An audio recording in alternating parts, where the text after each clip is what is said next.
Hello, my name's Emily Kneeland, and this lesson plan is projected for a 9th grade biology course. The objective of this lesson plan is that the students will be able to illustrate how photosynthesis transforms light energy into chemical energy.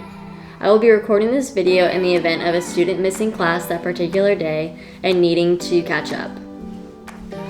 Today I will be covering the activity we did after lecture, which was a worksheet that included a diagram to help students visualize the different inputs and outputs of photosynthesis. First, I'd like to start with a quick overview of what we discussed in the lecture that was gone over before this.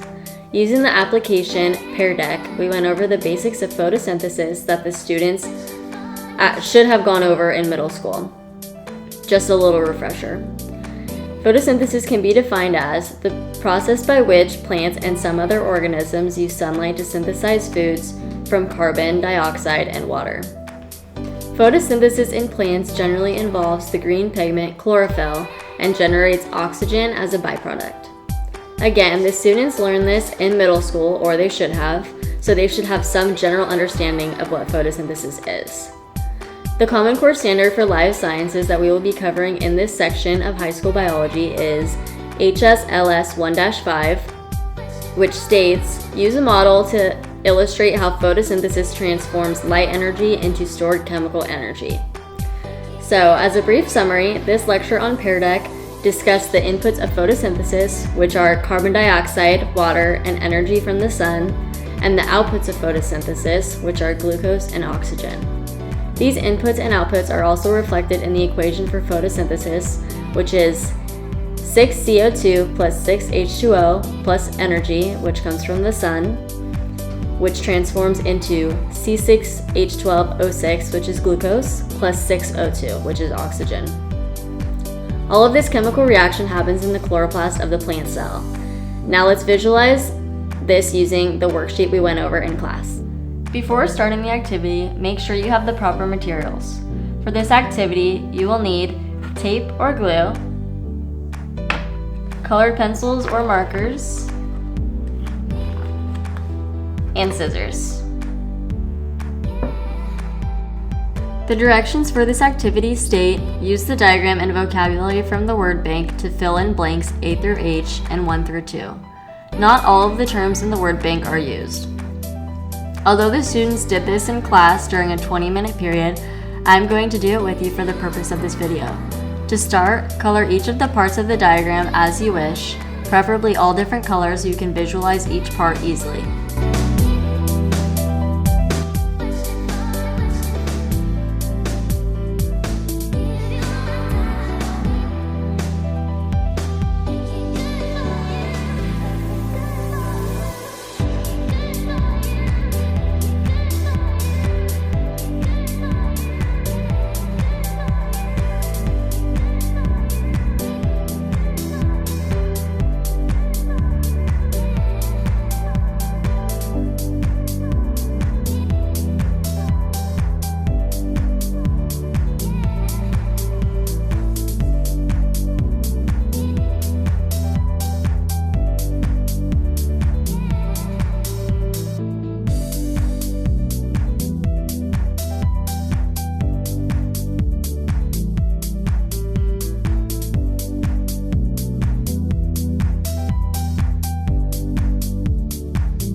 Next, let's cut out all of the different terms. Personally, I like to first go through all of the terms and look at which ones pertain to photosynthesis and which do not. That way I can put the terms that do not belong to the side so they are out of my way.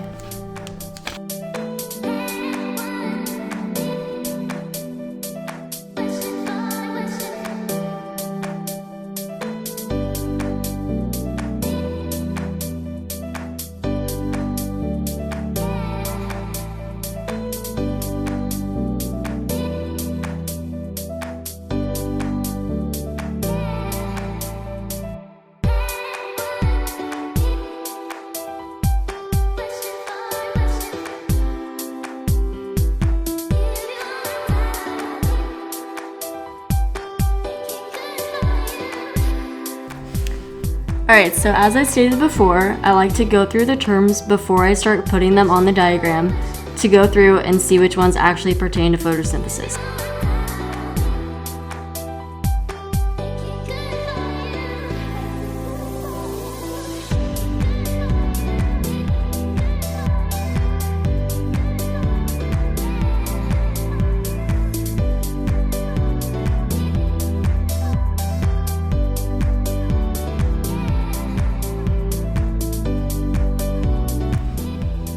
So let's go through now and place them in their spots. The chloroplast is the main site of photosynthesis, and it's going to be on letter F.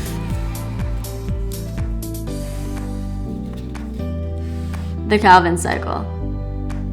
The Calvin cycle is, again, as I stated before, the second part of photosynthesis. So it's going to be where the number 2 goes. Let's go ahead and trim that.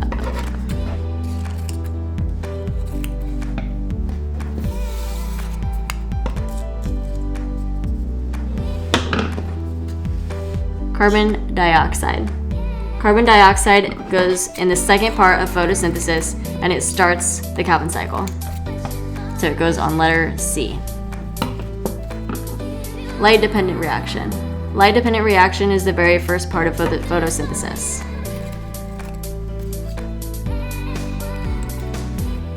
So it goes right here. Thylakoid. The thylakoid is the site within the chloroplast. It looks like stacks of coins. It is where most of photosynthesis happens. So it goes on letter G. Glucose. Glucose is one of the outputs at the end of photosynthesis of the Calvin cycle. So it will go right here on letter E. The stroma. The stroma is the second part of photosynthesis where it happens. So that's going to be on letter H.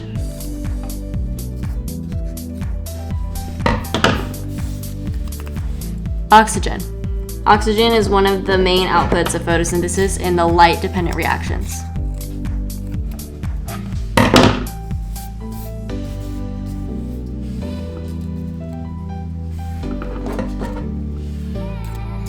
Sunlight, one of the main inputs for photosynthesis. And whenever you see this on your district exam, which it will be on there, it's always highlighted by this lightning bolt kind of thing. It reminds you of sunlight, so always put it there. And then lastly, our first input along with sunlight is water. And that goes on letter B. And you're going to tape each of these down and then go ahead and put this in your notebook right next to your lecture notes for that session. Now let's look at the final finished product. As I stated before, once you're done with this worksheet, cut it out and glue it or tape it into your notebook next to the lecture notes for easy access. As I stated before, you will be tested on this diagram on your district exam, so get familiar with it. Thank you for watching this catch-up video, and I'll see you in class.